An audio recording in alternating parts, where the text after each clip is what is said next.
Hare Krishna. So now today we come to the last part of the Nectar of Instruction.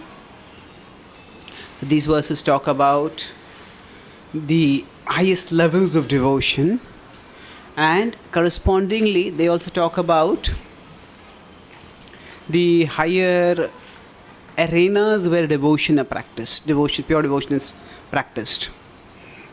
So the previous verse talked about various things. They talked about nishtha, ruchi, asakti, because it talks about, actually the verse previous to that talks about how gradually we'll get taste for the holy name.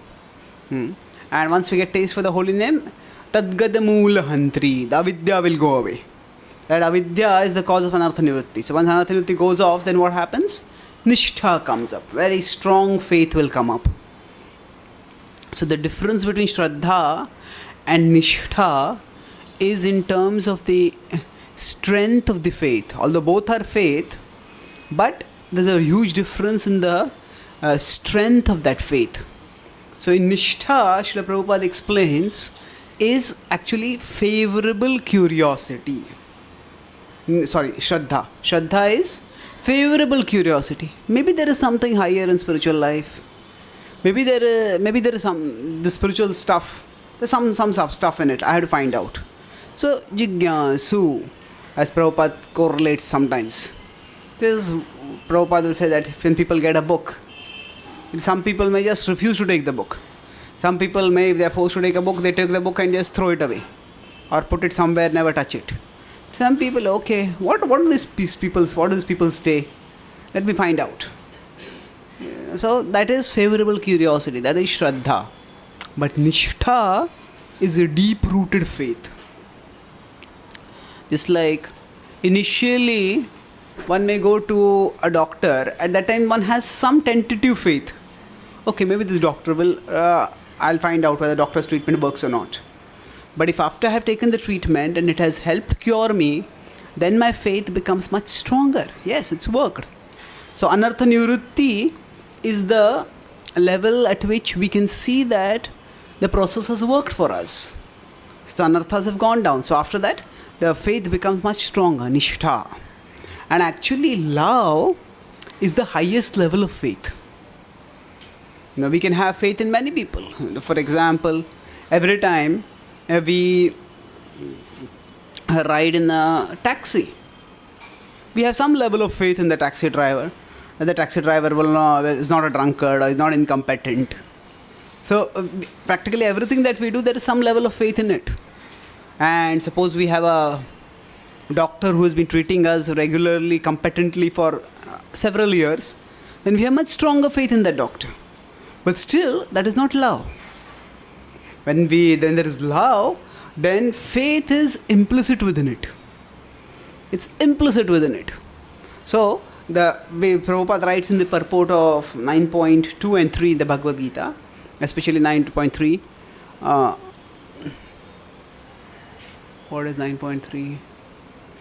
Ashrad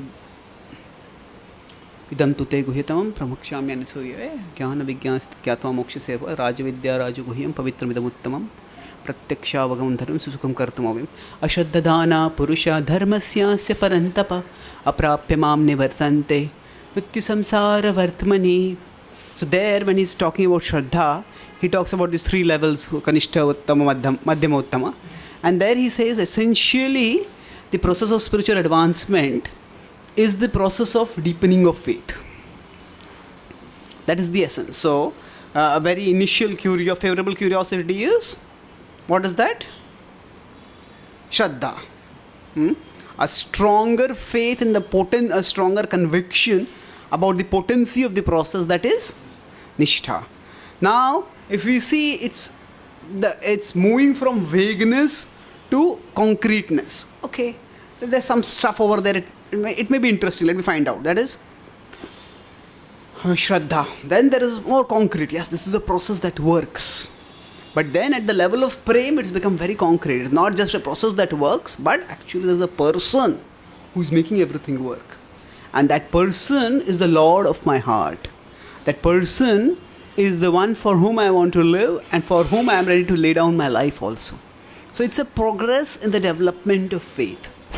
Now, at the higher levels, one develops a very intimate attachment to Krishna. Now, the intimate attachment transports one's consciousness also to higher levels. And we will discuss about how there is a hierarchy even within the transcendental realms, and this hierarchy is primarily meant to help us understand things in terms of rasa. So let's look at this verse. So now we have moved towards Bhava Raganuga Bhakti to Bhava and to Bhava Bhakti and Prema Bhakti. We are moving towards those levels now. Vaikuntha Janito Vara Madhupuri Tatrapi Rasotsavad. Vaikuntha Janito Vara Madhupuri Tatrapi Rasotsavad. Vrindaranyam Mudarapaniramana Tatrapi Govardhanaha. Mudarapaniramana Tatrapi Govardhanaha. Radha Kundamiha Pigo Kulapate Premamruta Aplavanat. Kundam Iha Pigo Kulapate Premamruta Plavanat. Kuryadasya virajato girtate sevam vivekinakah.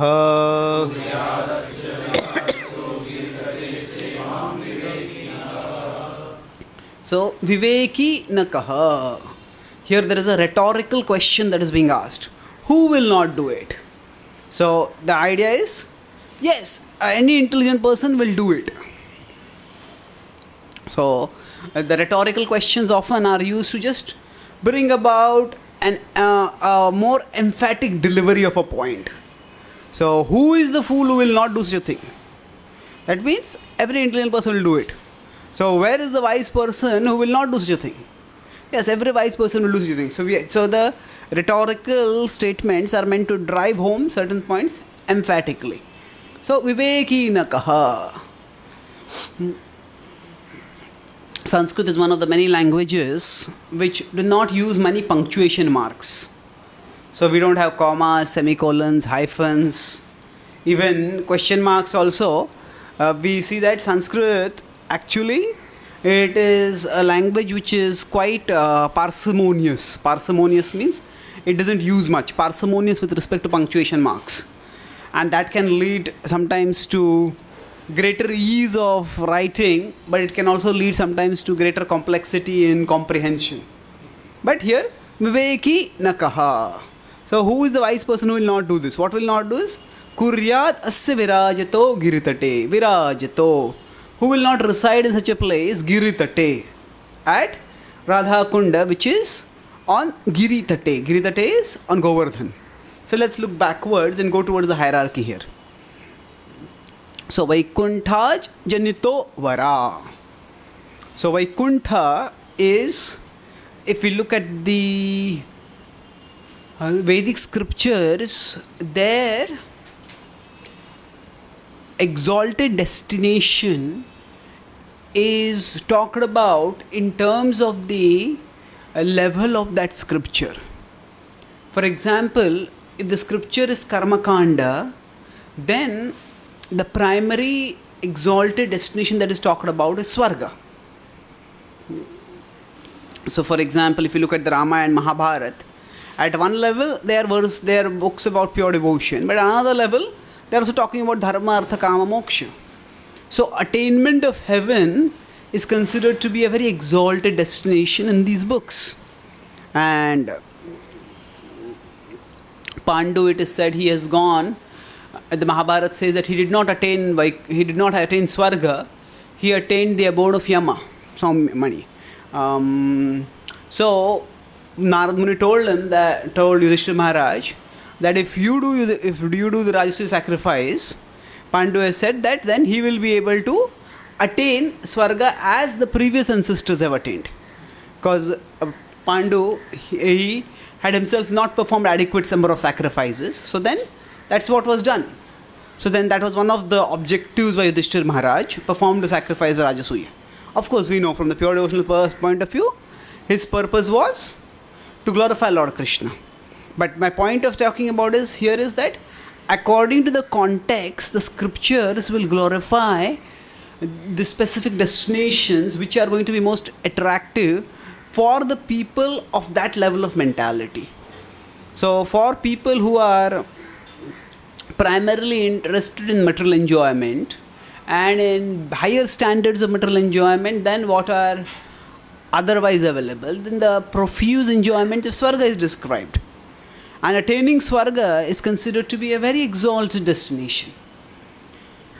Now, if we move from Karma Kanda to Jnana Kanda, then Swarga, Chandogya Upanishad says that Swarga, what are the promises of Swarga? They are all actually fallible. Don't get attracted by them. When the Swarga says that, when it is said that in Swarga somebody lives Amara forever, actually that is just a exaggeration. Don't take it too seriously. So actually there are 4 kinds of people. Now there is Martya, there is Amara, there is Chiranjeeva, and there is Nitya. So Martya are those who live on the earth. Our lifespans are very short. So Amara refers to the residents of the heavenly planets. So they are immortal in a contextual sense. Their lives, that immortality is in through 2 senses. As compared to our lifespan, it's much, much larger. But still, it's not eternal. Far from eternal, it's temporary. It's finite. But because it is very great from our point of view, so it is considered to be Amara. And the idea is that in Swarga, nobody dies. But we know that. What it means is that whenever somebody has to die, that person is sent out of Swarga, then death comes.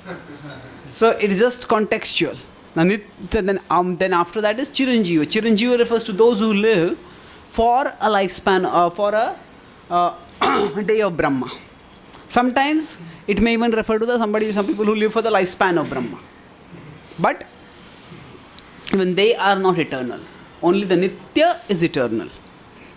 So only the residents of the spiritual world are Nitya. Now if we look at the Upanishads, they talk about the Brahman as the highest destination. Why? Because the focus in these Upanishads is the attainment of eternity. And the Upanishads talk about personal aspect of the absolute truth, but that is not the emphasis. And that's why in the Upanishads, the personal abode of the Lord, Vaikuntha, is not talked about so much. It is mentioned but not emphasized. So, why? Because at the level of Jnana Kanda, those people who are attracted are not really interested in personal relationships and are not interested in attaining an abode where personal relationships will be there. So, for them, the destination that is exalted is Brahman. Now, when we come to the Upasana Kanda, the Bhakti part of the scripture, the Bhakti section of the scriptures, then within them Vaikuntha is glorified. Why? Because as the very word suggests, Kuntha Vaikuntha, that which is the place which is free from anxiety, beyond the anxieties of the Trivida Tapa, beyond the anxieties of Janma Mrityu Jara Vyadhi. So these are the abodes which are to be attained. And Vaikuntha Janito Vara. So Vaikuntha is considered to be the highest abode, but even within the Bhakti scriptures there is progression. There is a hierarchy. This hierarchy is in terms more of rasa than of tattva. Rasa means the mellow, as Prabhupada would translate it as. So tattva is philosophical truth. So whether it is Vaikuntha or whether it is Ayodhya or whichever abode it is eternal. And in that sense, wherever one attains, that attainment is going to be forever. But beyond that, the intimacy of the relationships in the various abodes is different. And depending on the level of intimacy, the hierarchy is there. So here, Vaikuntha, now, a comparison is done as compared to Vaikuntha. As compared to Vaikuntha, Janito Vara, Madhupuri. So Janito means the Lord appeared over there. Madhupuri. Now we may wonder what is so special. In Vaikuntha the Lord is always there. So if somewhere the Lord is there always and somewhere the Lord appears, so that place where the Lord is always there should be considered superior than the place where the Lord appears once in a while, isn't it? But Vishwanath Thakur explains that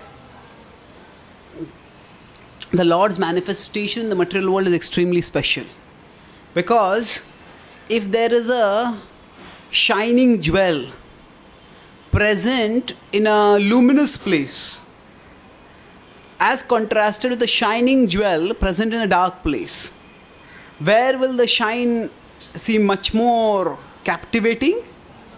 In the dark place. So the Lord being in Vaikuntha is like a jewel being in a shining setting, a shining jewel in a bright setting. But the Lord appearing in the material world is like the Lord appearing in the shining jewel in a dark setting. And of course, another aspect we know is that in Vaikuntha the mood is more of Aishwarya, and when Krishna appears, the very form of Krishna itself is in Madhurya. And the word Madhurya is used in different senses at different times. So we should not confuse. When we contrast Aishwarya with Madhurya, that Madhurya is not the same as Shanta Dasya Sakhya Vatsalya Madhurya. That is Madhurya Rasa. Whereas this is Aishwarya Bhav and Madhurya Bhav. So, even when Krishna is performing pastimes, say with Yashoda Mai, or with his Sakhas in Vrindavan, then there is a Madhurya in that. There is a sweetness. In Vaikuntha, the Lord does not have any parents. And certainly there are no parents who discipline and punish him. So, there is Aishwarya and Madhurya. That is one contrast. So, the word Madhurya, when we are talking about in terms of Bhav, Aishwarya Bhav, Madhurya Bhav. And then there is Madhurya Rasa, which is the topmost among the 5 rasas. Right now, what are we talking about? Madhurya Bhav, correct. So, in Mathura, Krishna has manifested in the Supreme Lord has manifested, actually speaking, all manifestations of Krishna as compared to the manifestations of Vishnu manifest Madhurya Bhav. That's why Chaitanya Charitamrita says that Krishna in Dwarka is perfect, Krishna in Mathura is more perfect, and Krishna in Vrindavan is most perfect. It's perfection at all levels. So, Purna, Purnatara and Purnatama. Now, as contrasted to Vaikuntha, any manifestation of Krishna is in Madhurya. So, Vaikuntha Janito Vara Madhupuri. Madhupuri. Then, Tatrapi Rasotsavad Vrindavaranyam. Udara Pani Ramanat. Pani. The word Pani in Hindi means water. But Pani refers to hand. So Pani, Gada Pani, sometimes the Lord is said. There are many names like that. So Pani refers to Chakra Pani, yes. Chakra Pani, one who holds the chakra in his hand. One who holds the Gada in his hand. So Apani Pado Javano Grahita, famous verse from Shvetashvatara Upanishad says that the Lord has no hands and no legs, but still wherever one may be, from wherever one may offer make offerings to the Lord reaches there and accepts the offering. That is the wonderful aspect of the Lord. So now here, Udara Pani Ramanat. Udara refers to what? Of a very charitable disposition. So Udara Pani, one whose hands are very charitable. So Krishna, now Lakshmi Devi is the goddess of fortune and her blessings are considered to be very fortunate. But she considers her fortune to be the Supreme Lord. So attaining him is considered a fortune even by the goddess of fortune. And therefore Krishna himself is his greatest blessings. And Udarapani, Krishna can give all kinds of blessings, but Udarapani refers to that he gives the blessing of devotion. And that he gives the blessing of attraction to himself. So Udarapani Ramanat. Ramanat means, what does the word Raman mean? Yes, delight, delight. Ramati, Ramayati, iti Rama. So what is the speciality of the name Rama? There are many meanings. Padma Purana gives one meaning about how one who it is Ramante yogino anante satyananda chidatmani iti ramapadena sau param brahma bhidiyate.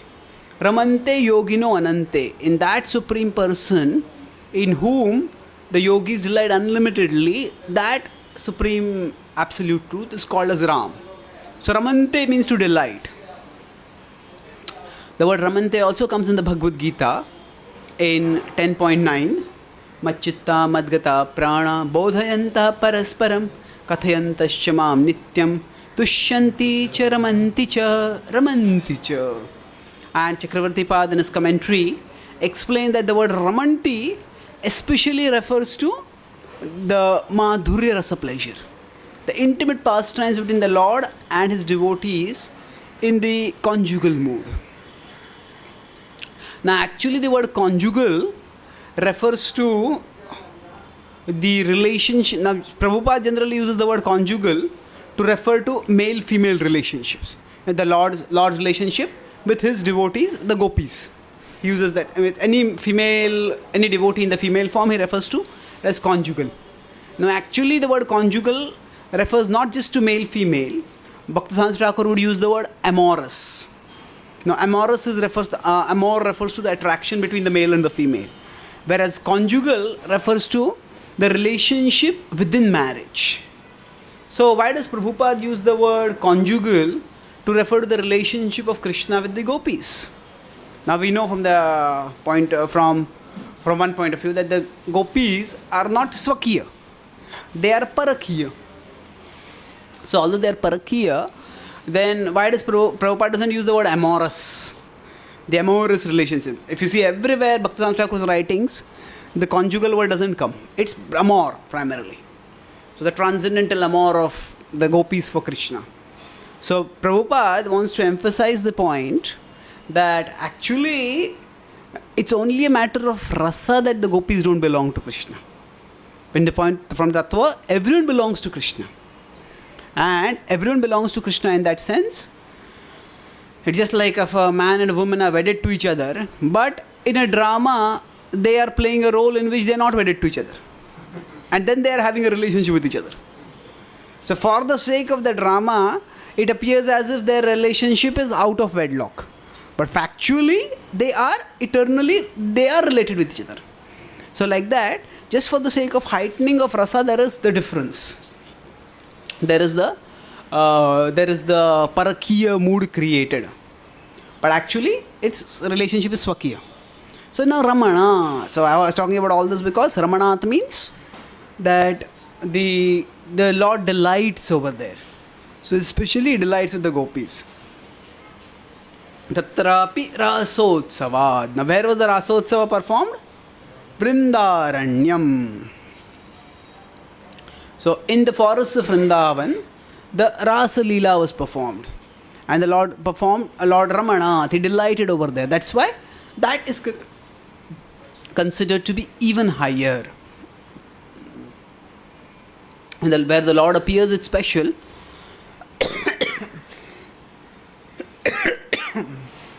But after the Lord appearing, where the Lord displays his highest pastimes, that is even more special. Now, after that, what is mentioned in the hierarchy? Tatrapi Govardhana Radha Kundam. So now, Tatrapi Govardhana. Now, in Vrindavan, if we see, different places, different pastimes were performed. But Govardhana is one place where practically all kinds of pastimes were performed. In fact, all the different rasas, pastimes, Shant, Dasya, Sakhya, Vatsalya, Madhurya, all of them Govardhan facilitates. And because Govardhan facilitates all the pastimes, and actually there are various parts of Vrindavan, and most of the parts of Vrindavan are touched by Krishna with his feet when he goes over there. But Govardhan is the only part of the Vrindavan which is touched by Krishna with his hand, his finger. So Govardhan has a very special relationship with Krishna. So Govardhan is special, and Govardhan itself is special, but even in Govardhan, what is even more special? Radha Kundamiha Pigo Kullapate Premamrita Plavanat. So Radha Kund is even more special. Why? Prem Amrit Aplavanat. Aplava means a flood.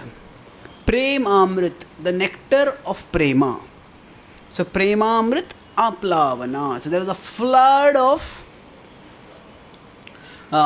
of pure love over there. And Kuryat Asya Virajato. Therefore one should reside over there in such a place. Now this is the hierarchy that is described. I'll talk a little bit more about it. Let's go over this once again. As per what Srila Prabhupada explained in the purport. So what is the hierarchy? Mathura is so first Vaikuntha, above that is Mathura, then above that is Vrindavan, then above that is Govardhan, above that is Radha Kund. So there are 5 levels which are talked about in the hierarchy. Now Srila Prabhupada talks about how spiritual world is 3/4 of the total creation. You remember I explained how there can be levels in infinity also? Did I talk this over here? No. Now we say that the spiritual world is infinite, isn't it? Now, if the spiritual world is 3/4 times the material world, then is the material world also infinite? Isn't it? If something is measurable in terms of infinity, is it? Actually speaking,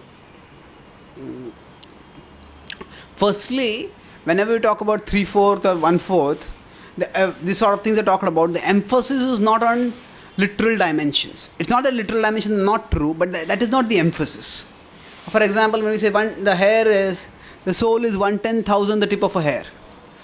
Now, it is given, the measure is given as 1/10,000 tip of a hair, but then the question comes, what do you mean by tip of a hair? Is the tip of a hair refer to 1 millimeter, 1 centimeter, 1 nanometer? Then you go 1/10,000 further. So, with the starting point itself, the tip of hair is not a specific thing. So when this sort of measures are given, what the emphasis is, it's extremely small. Anu Atma. So is it entirely metaphorical? No, it's not entirely metaphorical. The point is that the soul is not just an amorphous entity. Soul is a concrete entity. The soul originally in the spiritual world has a form, and even when the soul comes to the material world, at that time also the soul has a dimension. It's not become just a formless light. It has a dimension, but it is so small that it's difficult for us to measure. And similarly, whenever these sort of dimensions are given, the emphasis is not on literal. When I say the emphasis is not on literal, that does not mean literal is not true. It's just that is not the point of emphasis. The emphasis is not literal. So, the material world itself is very vast, but is the material world infinite? Actually, even within infinity, there are levels. Now, for example, if we consider the set of all natural numbers 1, 2, 3, 4, 5, 6, 7, 8, 9, is this infinite? It is infinite, isn't it? Now, if I consider the set of all odd numbers 1, 3, 5, 7, 9, 11, 13, 15, is it infinite? Yes. It's also infinite. If I consider a set of all prime numbers 1, 2, 3, 5, 7, 11, 13, 17, 23, all these 29, are these infinite? Yes. They're also infinite, isn't it? But intuitively we understand that the set of all odd numbers will be smaller than the set of all natural numbers, and the set of all prime numbers will be smaller than the set of all odd numbers. Now all of them are infinite, so we shouldn't necessarily have to conceive of infinity as a homogeneous oneness. Even within infinity there can be the levels. So the point over here is that the material world is big, but the spiritual world is far, far bigger than the material world. That's the point. So spiritual world is much, much bigger. And one indication of the measure is 3 times bigger. So now, Prabhupada explains how Mathura is higher than Rati Vilas. Rati Vilas means what? What does the word Vilas mean? Vilas means to actually delight. Vraja Vilas, we say. Vilas means to delight. Vilas is actually similar to Ramanath. So, Rati Vilas means that it is the delight of love. So, it is in the abode of the Lord that the joy of love is experienced. Now here Srila Prabhupada goes into describing the history of Radha Kund. Now if you see here, the purports are not very big. We will look at these a little bit one by one. So now, when Krishna appeared 5,000 years ago, at that time he checked Kali and he established Dharma. At the same time, Kali's time was sure to come. And Jiva Goswami explains, Chakravarti Pada also seconds that actually the time for Kali Yuga was already due, but because of the presence of Krishna, Kali's influence was checked. And then after Krishna departed also, Parikshit was a virtuous king. And as long as Parikshit was there, that time also the influence of Kali was checked. But afterwards, the influence of Kali became very strong. And once the influence of Kali became very strong, then there was large-scale devastation. There are several archaeological and historical evidences which suggest that around 5,000 years ago, there were massive disruptions. There are massive disruptions in terms of earthquakes, storms, and for example, we know that in the past people thought that Saraswati was just a mythological river. But now there is evidence that Saraswati was a historical river, but it's a historical river which dried up. So just before the time of Saraswati, it was there for some time. Just before the time of Alexander, it was around 324 BC, roughly. The exact dates are still a matter of dispute. But the pilgrims who came from that area, they described how there were entire cities, well-developed cities, which had just become abandoned. And they have written in their travels that actually it happened because they could see a huge river which just dried up. So what happened is, somehow because of certain seismic disturbances, the path of Saraswati got disturbed. And when the path of Saraswati got disturbed, the area which was irrigated, the path went away from there. So that got dried. And wherever Saraswati went, that got flooded. So both got destroyed. So now, the Mahabharata of course describes that. Just towards the end of the Mahabharata, the Maushala Parva, the ocean rose and Dwarka was taken in to the ocean. So there were a series of disturbances which lasted for several generations. And gradually the whole of Dharma that was there was lost. And of course thereafter, then we know that many foreign invaders also came and they also wreaked havoc. So by the time Sri Chaitanya Mahaprabhu appeared, which is around 500 years ago, Vrindavan was still there as a center, but as a holy place, but it was not a very prominent holy place for several reasons. One of the main reasons being that it was in the area which was held by the Mlechas. The Muslims were ruling over there. So it had become abandoned. And because it had become abandoned, so it had become, many of the holy places were lost. And Sri Chaitanya Mahaprabhu considered so important. Now the principle of Vrindavan was known. Yes, Vrindavan is a very holy place and one should go to Vrindavan and it's a very sacred abode. But the idea of people actually going to Vrindavan, staying in Vrindavan or developing Vrindavan, that had been lost for many, many generations. It had been there, it was not that. So there's a time when it was there in its full glory. Then afterwards Krishna departed. Then Vajranabha came. Vajranabha became the king of Mathura. And he established deities and he restored things over there in Vrindavan. But after again things got lost. And then Chaitanya Mahaprabhu, when he came there, he discovered Radha Kund. And when he discovered Radha Kund, it was actually quite a mysterious thing at that time. Mysterious for the observers over there. So this was a very attractive, charismatic sannyasi. And imagine, somebody comes to the temple and just outside the temple there is a puddle. And somebody starts bathing in the puddle. What happened? Really shocked. So it was almost something like that. Radha Kund was just a small puddle. And Chaitanya Mahaprabhu started bathing in that. What is this? What are you doing? And then Chaitanya Mahaprabhu, when he came out of his ecstasy, then he said, this is the most holy place in Vrindavan. This is Radha Kund, it been lost. And then people, even Vrindavan, the lores, the pastimes of Krishna, they were known. But the exact places, they were not known. And when Chaitanya Mahaprabhu's mercy, when this place was revealed, there was such an overflow of ecstasy. And then people came and they started doing pilgrimage. And actually it was several generations later. Chaitanya Mahaprabhu stayed for how long in Vrindavan? 2 months. Chaitanya Mahaprabhu actually, during his travels, he didn't stay for long in many places. The longest he stayed during his travels was in Chaturmasya during South India tour, when he stayed at the place of Gopal Venkat Bhatta in Srirangam. 4 months, and he stayed for 2 months in Vrindavan. So he laid the foundations, he sent the Goswamis over there, and actually it was Raghunath Das Goswami. In his times, Radha Kund was very systematically established. And then afterwards, of course, it has been growing. So Chaitanya Mahaprabhu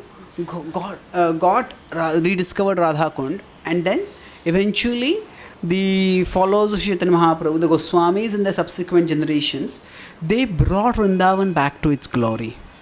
Now, Sanatana Goswami and Rupa Goswami, although they had renounced the world and they had given up all the worldly prosperity which they had as the ministers of Nawab Hussain Shah, but when they went to Vrindavan, they used their expertise to ensure the protection of Vrindavan. Now, at the time of Nawab Hussain Shah, so at the time when Rupa and Sanatana Goswami went to Vrindavan, and just soon, a little bit after that, Akbar's rule was there. So Akbar was relatively tolerant. And then after that, after Rupa and Sanatana, Jiva Goswami took over became the leader of the Goswamis. And then he sent his 3 prominent disciples back to where? Back to Bengal and Orissa. So who were the 3 disciples? Shyamanand Pandit, Srinivasa Acharya and Narottam Das Thakur. Now there are many reasons for this. One primary reason was, of course, that the things there were not many philosophical literature for systematic explanation of the Gaudiya Siddhanta that were written by the associates of Lord Chaitanya in Navadvip Mayapur. There the books that were written, Chaitanya Bhagavat, Chaitanya Mangal, Chaitanya Charita, Chaitanya Charitamrit Mahakavya, all of them were mostly pastimes.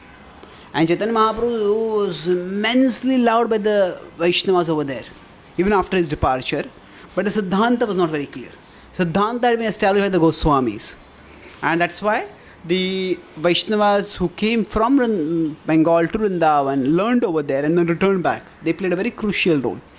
Krishnadas Kaviraj Goswami, he wrote a book in Sanskrit, but he wrote Chaitanya Charitamrit in Bengali. So, actually if you look at all the books which have been written by the Goswamis, all the books that were written were in Sanskrit. The Goswamis did not write any book in Bengali. But Krishnadas Kaviraj Goswami wrote this Chaitanya Charitamrita in Bengali because he recognized the pivotal role it would play in systematizing the Gaudiya Vaishnava tradition in the Bengal area. So when they came back, one was to reinforce Gaudiya Vaishnavism, to systematize it in the Bengal, in its founding area. But another important reason was that was the time when the atrocious rule of Aurangzeb was beginning. And then practically everything that the Goswamis had established, when Aurangzeb, of course, the Goswamis departed and they sent their successors back to Bengal and Orissa, and then Aurangzeb destroyed everything over there. And then after that, almost 100 or so years later, then the Lord came in the dream of Vishwanath Thakur and told him Chakravarti Pad was actually from Bengal. Told him, go back to Vrindavan and restore everything over there. And Chakravarti Pad went back and then he restored. There's an enormous effort required by which it was all restored.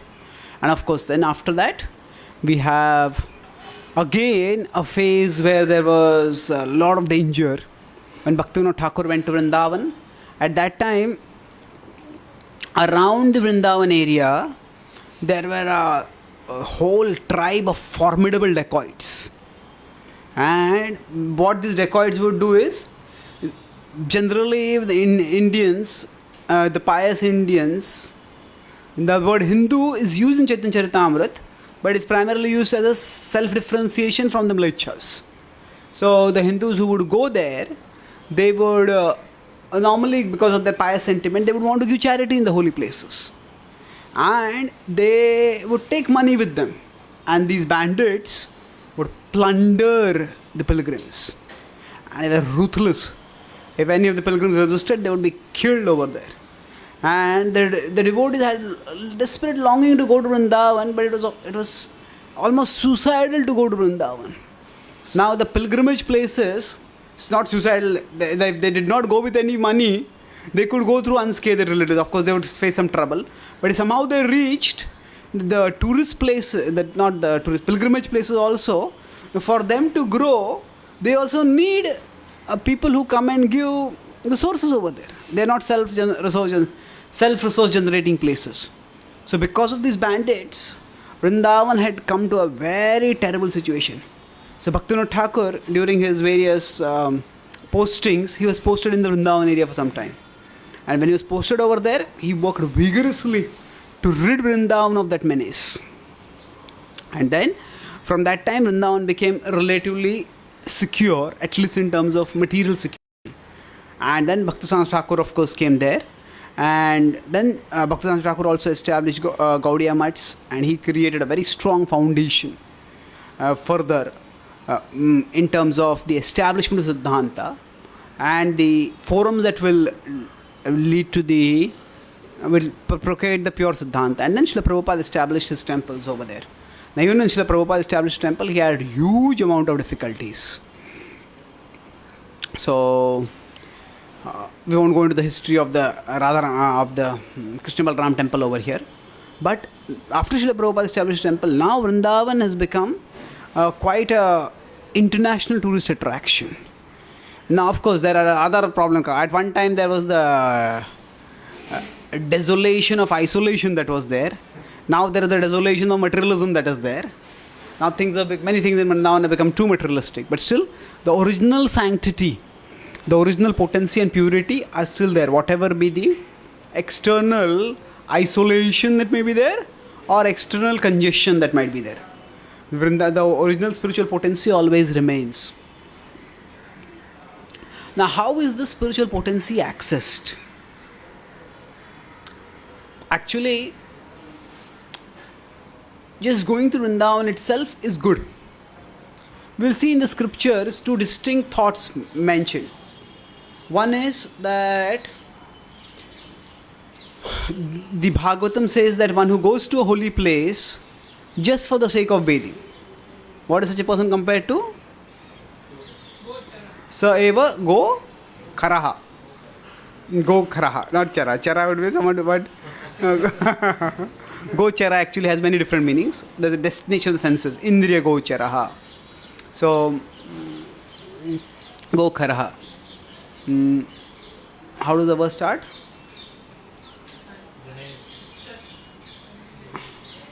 Swadhi kalatra dishu bhaumijyadhi yattirtha buddhi salile na karichej Janeshu abhigyeshu saiva gokharaha kunape tridhatuke. What is the first line? Yasyatma buddhi kunape tridhatuke. Good. So, there are various things mentioned over there. But with respect to our point, what is mentioned? That one who goes to a holy place just for the sake of taking a bath, yattirtha buddhi salile na karhichij janeshu abhigyeshu. That one who goes to a holy place just to bathe, but not to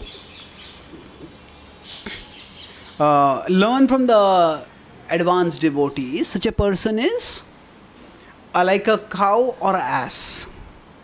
Now, actually, this example gives this point makes there's a lot of questions.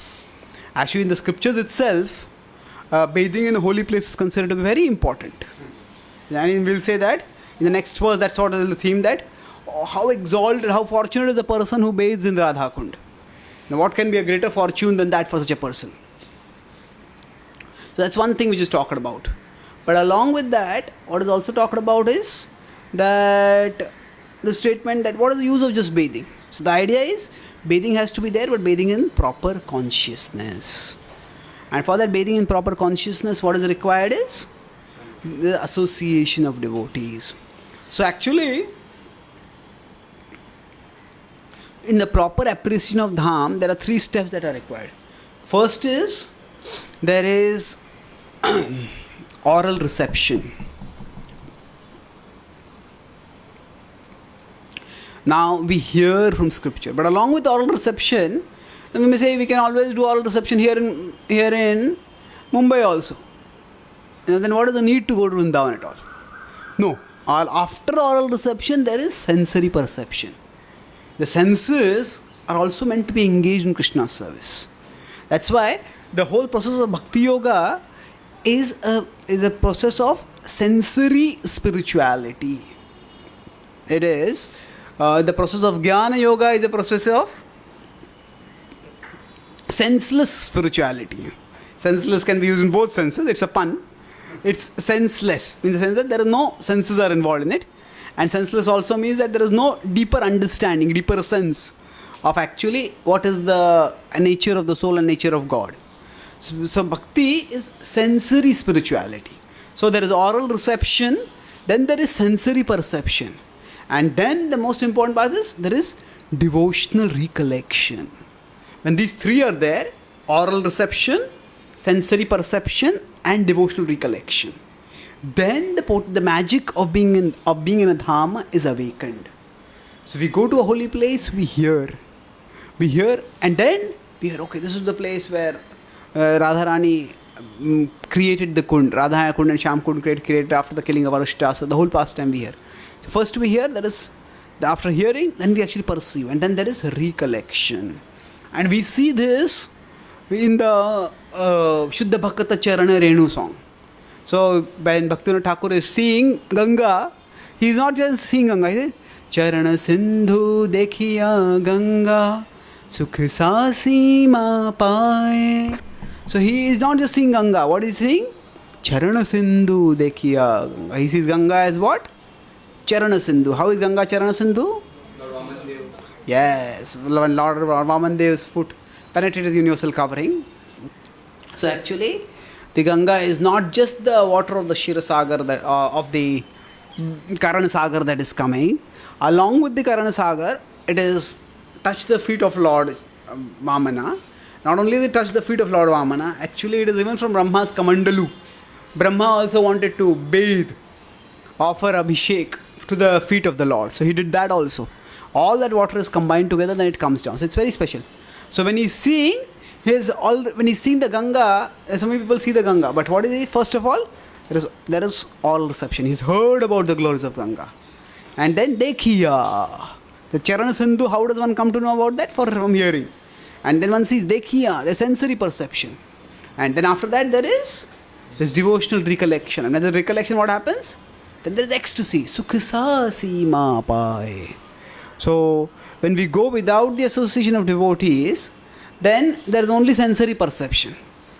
There is not much oral reception, and there is a little devotional recollection. Then it's mostly just, as Bhaktivinoda Thakur said, it just becomes a sight-seeing exercise. Just seeing different sights. Oh, this site is here, this site is here, this site is here. Bhakti Ratnakar is, in our tradition, like the first pilgrimage guide. Pilgrimage guide means, okay, so it describes how the Vaishnavas came to Vrindavan and how they saw the various sites in Vrindavan. Very sweet book. It describes that, and it's a very, very moving book which describes the various holy places of Vrindavan and what all happens in those places. Now Prabhupada mentioned this Radha Kund is mainly worshipped by the Gaudiya Vaishnavas. Now in Vrindavan, there are many Vaishnavas. And it's a holy place for all Vaishnavas, especially those Vaishnavas who are Krishna Bhaktas. For them, Vrindavan is very special. But even among those, Radha, of these various Vaishnavas, for there are various different holy places which are important, but for the Gaudiya Vaishnavas, Radha Kund is important. So if you see what is happening over here, there is a progression. Now, if you remember, I mentioned that Atyar Prayasa Prajalvascha, Utsaha Nishchaya Dhairyat. These are standard principles which are compatible with yoga also. These are actually in some of the yoga shastras, these principles are talked about. Even the yogi should not do Atyar, should not do Prayasa. So the initial principles are about generic spirituality. Just like if a student has to become, say, a computer engineer, and some other student becomes a doctor, some other student becomes an arts graduate. Now for all of them, say till 10th standard the education is the same. But afterward there is branching off. For some, there is one kind of education, for others there is another kind of education. So similarly, the initial verses, Atyahara, Prayasascha, Utsaha, Nishchaya, Dhairyat, Vacho Vegam, Manasa, Krodha Vegam, they are like the common education at the initial levels. But now as it is moving forward, now we are coming to specific Gaudiya realizations, Gaudiya focus. What does the word Gaudiya mean? Gauda Desh. What is Gauda Desh? Yeah, the Gauda area.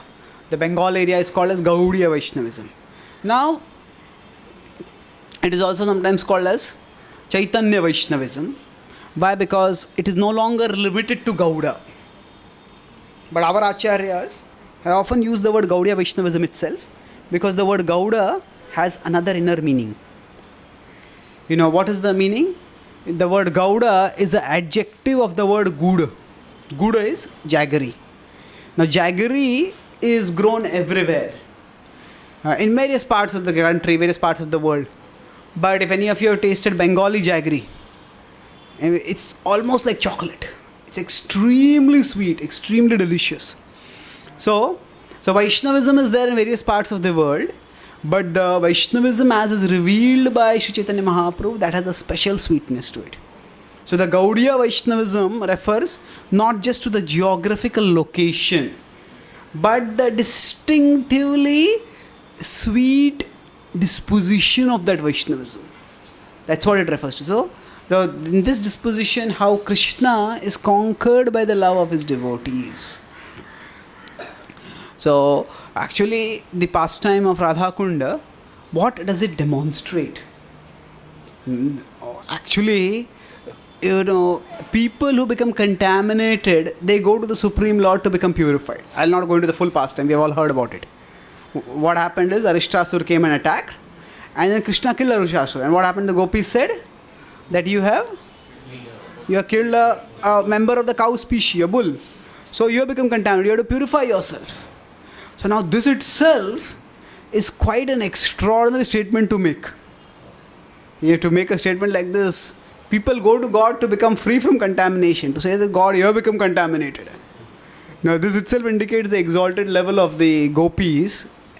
And then further, not only do they say this, Krishna also accepts it. Krishna says, I'll do atonement for it. And then the Shama Kunda is formed. And then after that, what does Krishna say? Gopi, now you have, because you have sided on the side, you have just had external vision. You did not see that actually he was a demon. You just saw he was a bull. So you have sided with the demon. So you have become contaminated. So now you have to purify yourself. So actually, neither Krishna nor the gopis are contaminated. Neither of them needed to do any atonement. But this is a pastime which is a reciprocation of pure love, and through that pastime, a place is manifested where we can get glimpses of that advanced love. So that's why this is a very special pastime. And the Radha Kunda is Chaitanya Mahaprabhu discovered it, and especially there are many branches of Vaishnavism, but the position of Radharani as the topmost devotee, that is especially talked about by Chaitanya Mahaprabhu. The Gaudiya Sampradaya, the Radha Vallabh Sampradaya, and then these are all actually, and then there is the Vallabha Sampradaya, Pushti Marga. Pushti Marga, they also talk about the Krishna as a child. And many of the Pushti Margis, they worship Krishna as a child. And in Vallabha's teachings, the Madhurya does not talk about so much, but in Vallabha had a son, Vithalnath. He talks about Madhurya a lot. And Vithalnath he was closely associated with Gopal Bhatta Goswami. He was quite influenced by his teachings. So, in that branch of Vaishnavism also Madhurya is talked about quite a bit. But specifically Radha Kunda is what Sri Chaitanya Mahaprabhu benedicted to the whole world. And for Gaudiya Vaishnavas, it is a very, very special place. And for Srila Prabhupada, it was a dream to take disciples, to get devotees from different parts of the world to this most sacred of all abodes. Just as Srila Prabhupada took disciples to Vrindavan, to Mayapur, to fulfill the prophecy of Srila Bhaktivinoda Thakur, that Jai Sachinandana Gaur Hari, devotees from all over the world will come and chant. The same way Srila Prabhupada had this cherished aspiration to take devotees to Vrindavan. And he took them to Vrindavan. And he himself took them on a pilgrimage to various holy places. Unfortunately, what happened? When they went to bathe over there, at that time devotees were, and they didn't understand the exaltedness of that place. And they were swimming and teasing and playing over there. And Prabhupada was quite distressed to see this. And he said, don't bathe over here. This is not a place for frivolousness like this. This is a place where one has to, actually it's a worshipable place where we have to beg for the mercy of Srimati Radharani. And when he found that this frivolousness was too much, then he told them, don't bathe over here. Don't bathe over here. Now, we do see that there are devotees who bathe over there. ISKCON devotees also bathe over there. So now, why is that?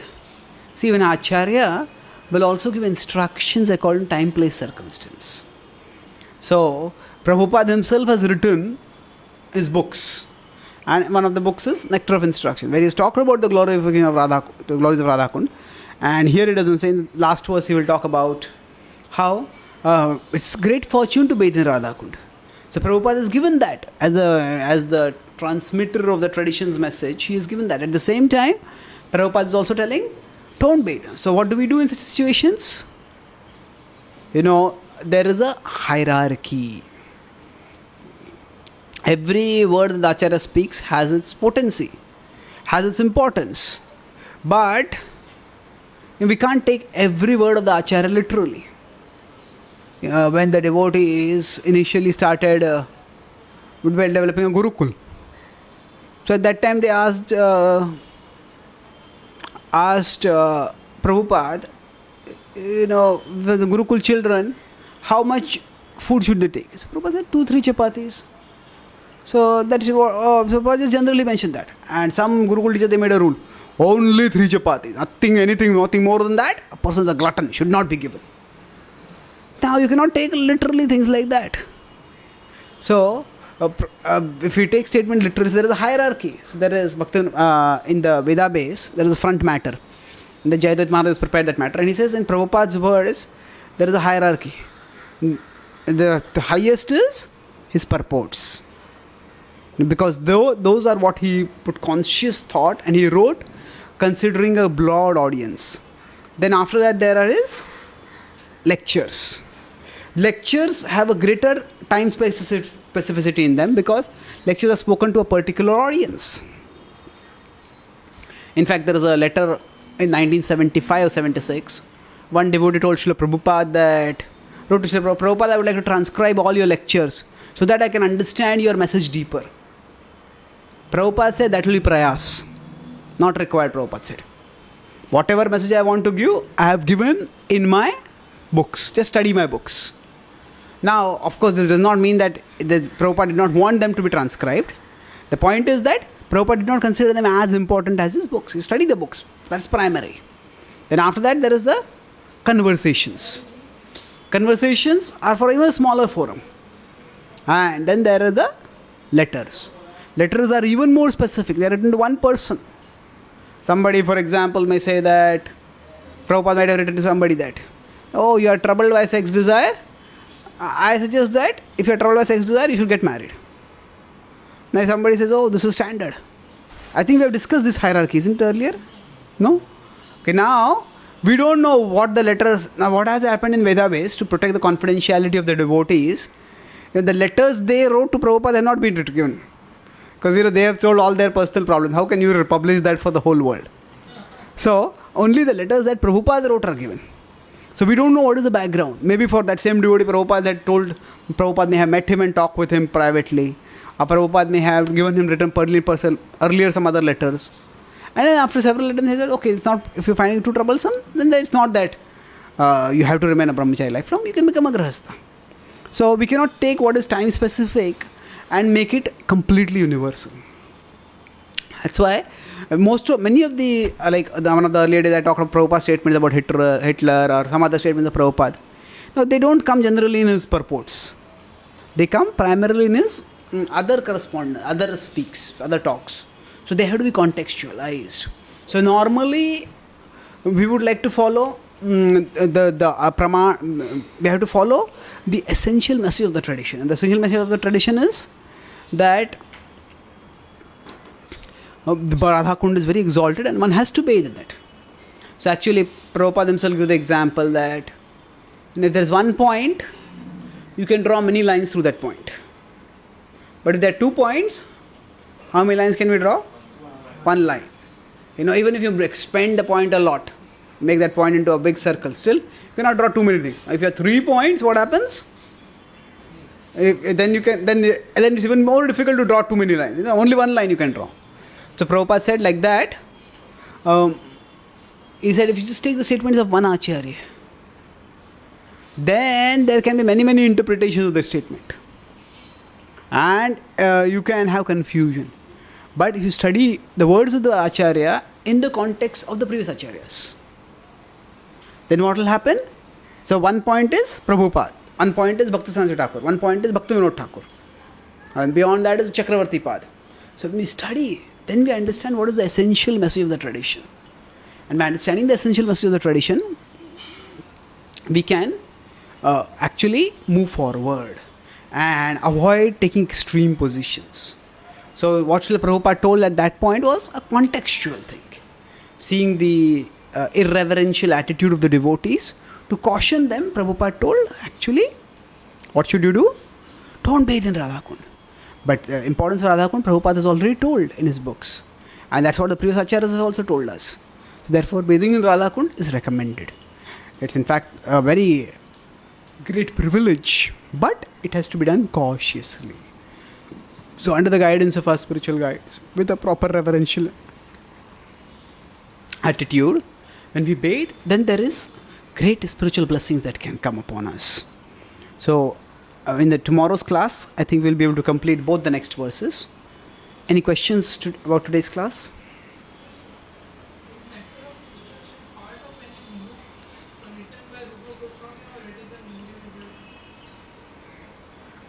Okay.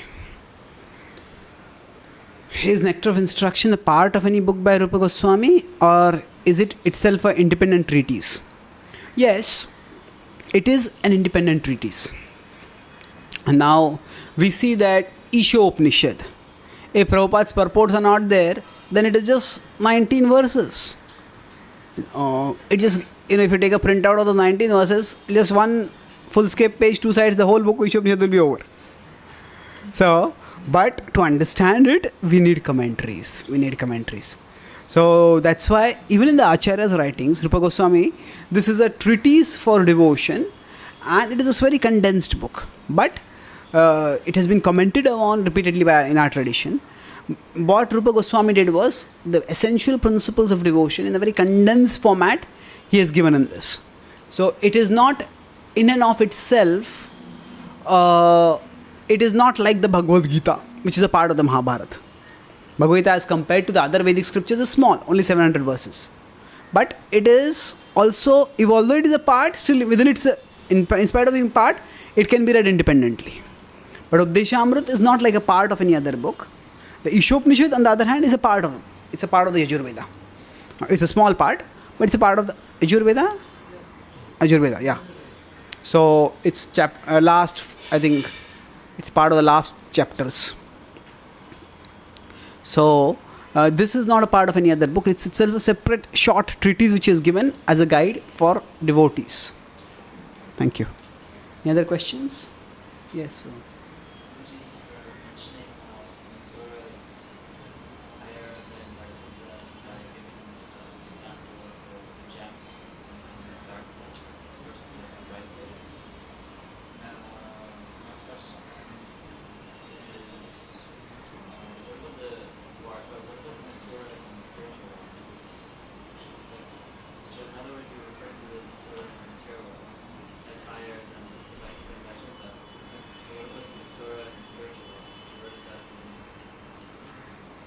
Okay. So, where does the Mathura in the spiritual world fit into this hierarchy? If we say that Mathura is higher because, say, it is like a jewel in a dark setting. Yes. At one level, the Bhauma Vrindavan and the Golok Vrindavan are non-different. At another level, they are different. Bhaktivinoda Thakur talks about in Navadvip Dham Mahatmya about how there is a covering of Yogamaya, which prevents the unqualified from accessing the Dham actually. And they stay on the Dham, they don't enter into the Dham. So, on the Dham means one is just geographically there. But in the Dham means one has actually gained access to the consciousness of the Dham and the Dhamavasis, the eternal Dhamavasis. So, when we talk about Mathura over here,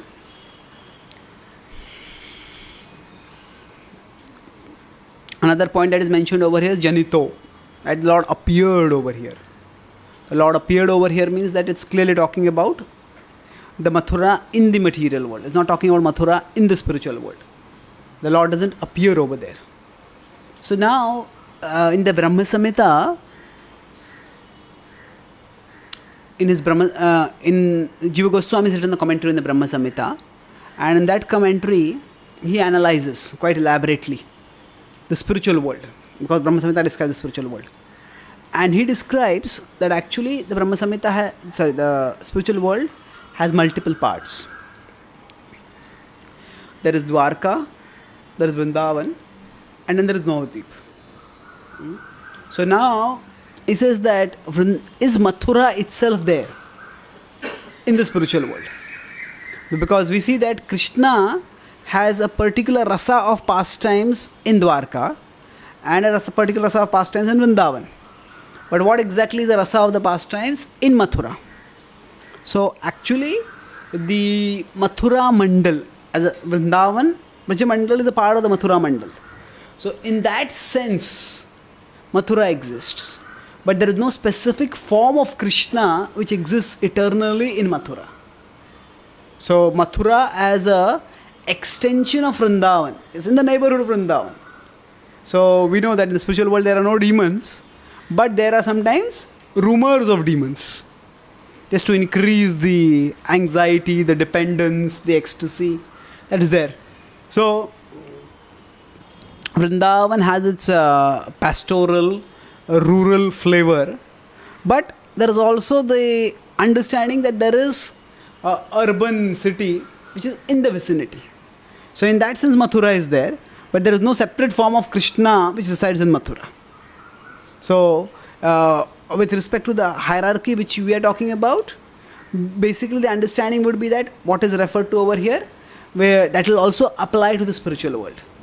That means the spiritual Mathura and the spiritual Govardhan, the spiritual Vrindavan, the spiritual Radhakunda, they will be higher than Vaikuntha. That we also see demonstrated in the Brihad Bhagavatamrita. When the Gopakumar is not satisfied in the other abodes, and ultimately he goes to Vrindavan, and that is where he becomes satisfied. So specifically Mathura is there, but not as a separate place where Krishna appears. So what we talked about as the speciality of Mathura, that would apply generically to everything. isn't it? The whole, to the all the places in the material world where the Lord performed his pastime, because those places are special. But there is the concept of Tirtha and there is Dhama. Tirtha is a place where the Lord performs pastimes. Dham is a place where the Lord resides. So the word Tirtha is connected with the word like a bridge. The bridge is a place for which we cross over. Where Dhama refers to the place where one resides forever. So there are many Tirthas. So practically every place where Sri Chaitanya Mahaprabhu went on his South India tour, that is a Tirtha. But we don't consider all of them to be Dhams.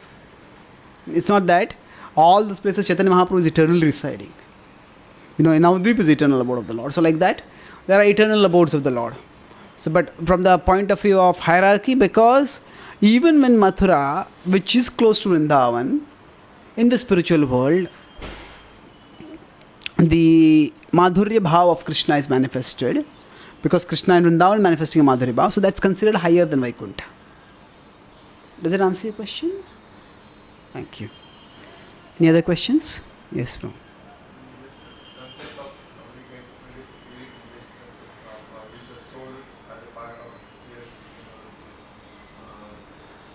We also say that we get a spiritual body in the spiritual world. So how, when we say soul is as eternal and spiritual body as also eternal, so does that soul as a part is existing in the spiritual world? We say everyone has different bodies. Some may be grass, some may be human, some may be cow, or some may be different.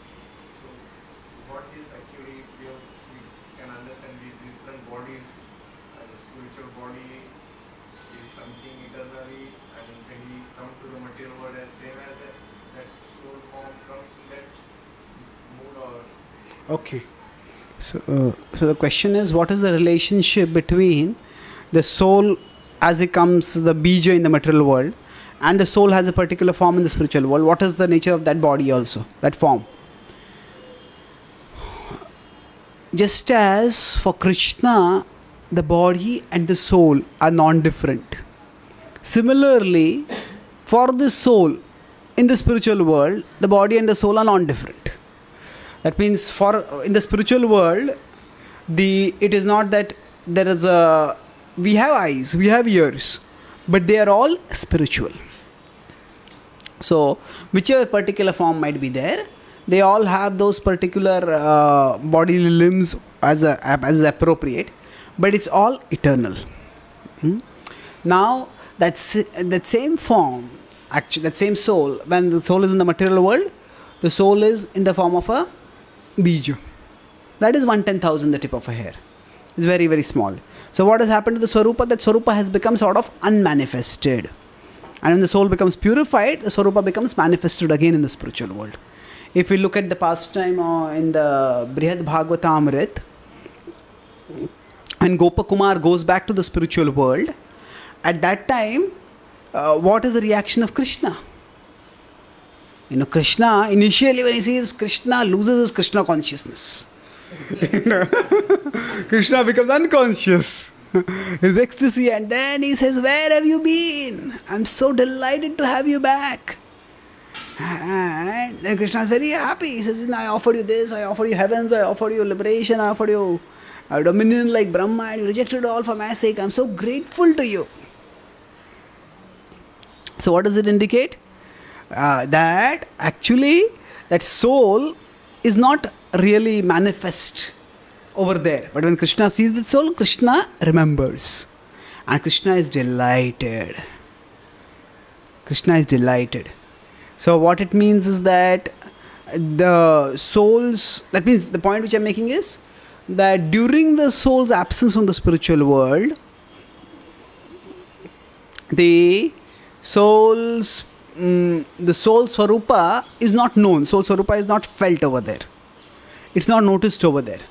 So that same Swarupa becomes unmanifest, and it becomes sort of condensed as a bija, and as a bija acts over here, then eventually goes back to the spiritual world and again acts as a eternal form, as an eternal spiritual form. Is it clear? does it have any reference somewhere in some shastras, something like that? So comes in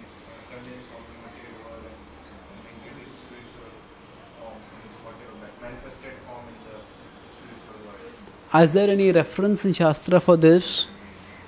We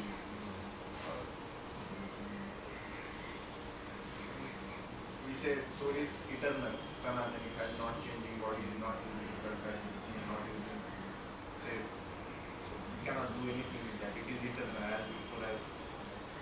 So again, its soul's quality is being described in Bhagavad Gita as this, that means it is a very small, and yes, in the spiritual world, then we say it manifests in different forms. Can look at this book. This is the book, Our Original Position. It talks a lot about these things. There are references, the original state of the jiva, and then there are references from evidences for various references are there, evidences from acharyas and various things. So there are references to the exact nature of the soul and how comes and goes back. So you can read this book specifically for references. Our Original Position, and then there's one more book by where is it? Yeah, The Origin of the Jiva by Dutta Mahaprabhu. This is not a book actually, this is just a booklet. This is a small it's a compilation with some analysis of various quotes. So these two are there. Okay. So any other questions? Last question, yeah.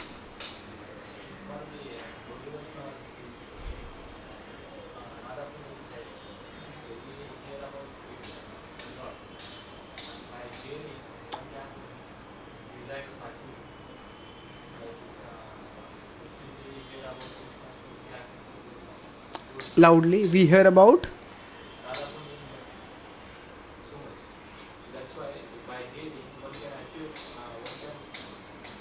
Get the correct, yeah. Yeah.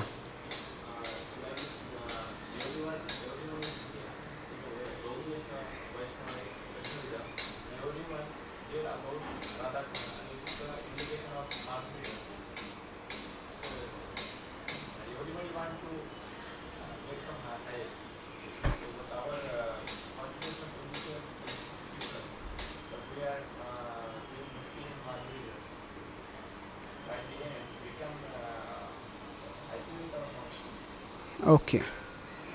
So, questions by hearing our attraction to a particular service or a particular rasa will develop, just as it happened with Rukmini Devi.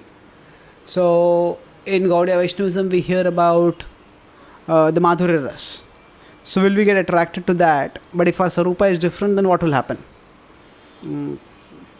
Firstly, we see that the pastimes of Lord Chaitanya demonstrate that hearing will not suppress one's original nature. When we have two examples, Anupam and Murari Gupta. Anupam was the brother of Swarupa and Sanatana Goswami. What was their earlier names? Santosh and Amar, yeah. Santosh, Amar and Amar. So they were already devotees of Krishna and they were telling him, worship Krishna. The rasa of Krishna is far, far higher. And then they said, no, I can't do it. And then later on Chaitanya Mahaprabhu also appreciates that. When Chaitanya Mahaprabhu meets them later, he says, Anupam was so devoted to the Lord. And similarly, same with Murari Gupta. Murari Gupta is even ready to commit suicide. He says, Lord Chaitanya, I cannot disobey you. But at the same time, my heart cannot move from Lord Ram's worship. So therefore, now, in contrast, we also see that Venkata Bhatta and his family, they heard about the glories of Lord Krishna and they were Sri Vaishnavas, but they became attracted to Krishna. From Vishnu worship, they came to Krishna worship. So, according to our Swarupa, our attraction will develop. As we mentioned earlier, that basically the detachment from matter and attachment to God, those are the fundamental characteristics of even Shantaras. So when we do our particular sadhana, we focus on developing that foundational point. We develop this detachment from matter and attachment to Krishna. And beyond that, after we have developed that, then according to our Swarupa, things will develop. Right now, we shouldn't worry too much about it.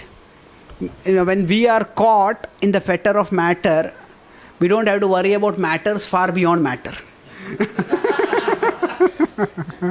Okay, thank you very much. Shri Upadesha Amrit ki jai, Srila Prabhupada ki jai.